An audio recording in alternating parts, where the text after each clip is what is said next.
when you get slapped, turn the other cheek, Bible type timing. Yes, bro, that's the type of timing I'm on. Literally, bro, in public back then, like, it was like, I think it was like 3 years ago. It was like one of my friends. So I had one friend, right? Let's just say his name is H. And I had another friend named Jason.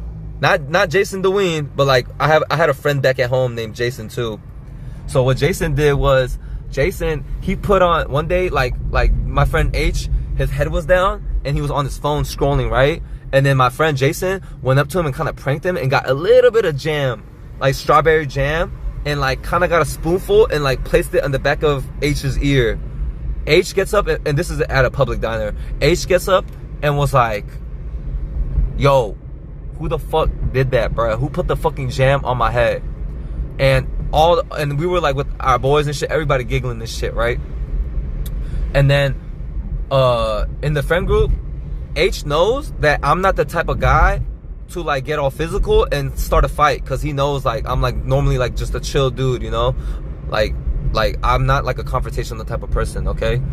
So what happens was, instead of confronting Jay, because if he confronted Jason, like he knows that like Jason's gonna beat his ass, H confronts me and was like, yo, why'd you put the fucking jam on my head?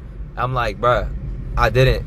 And then he's like, why is everybody laughing? Because I was like, bro, because you got pranked. And then like when you get pranked, you're not supposed to say who did the prank, bro, obviously, bro.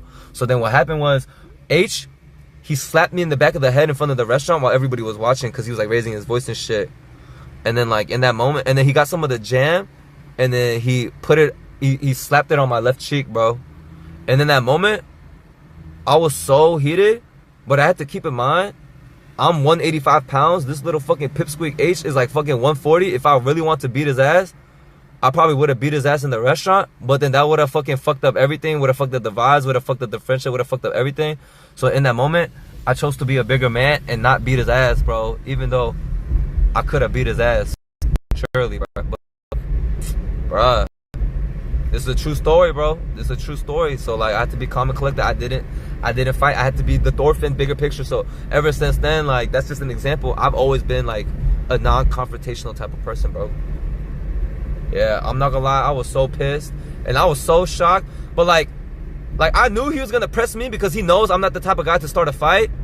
And everybody at that table, they kind of rowdy, like they're down to start a fight, you know. But he knew I was like the more chill kind of personality compared to that shit. And instead of confronting who he knew did it, like I know he knew who did it, but he was scared to confront that person. He went after me, and I let him save his face in front of the restaurant and be, you know, this tough macho guy. But then after that, like, I never looked at him the same, bro.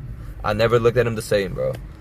Like, even to this day, like, if he try to ask for something, bro, like, I don't look at him the same, bro. Like, you know, it is what it is, bro.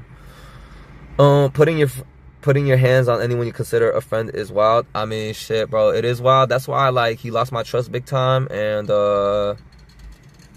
yeah, like, we were always still like acquaintances and I guess cordial after that. But like, I would say, like, I looked at him differently for sure after that, you know. The way you were the bigger person is so tough. Alright, bro, you're being sarcastic, bro.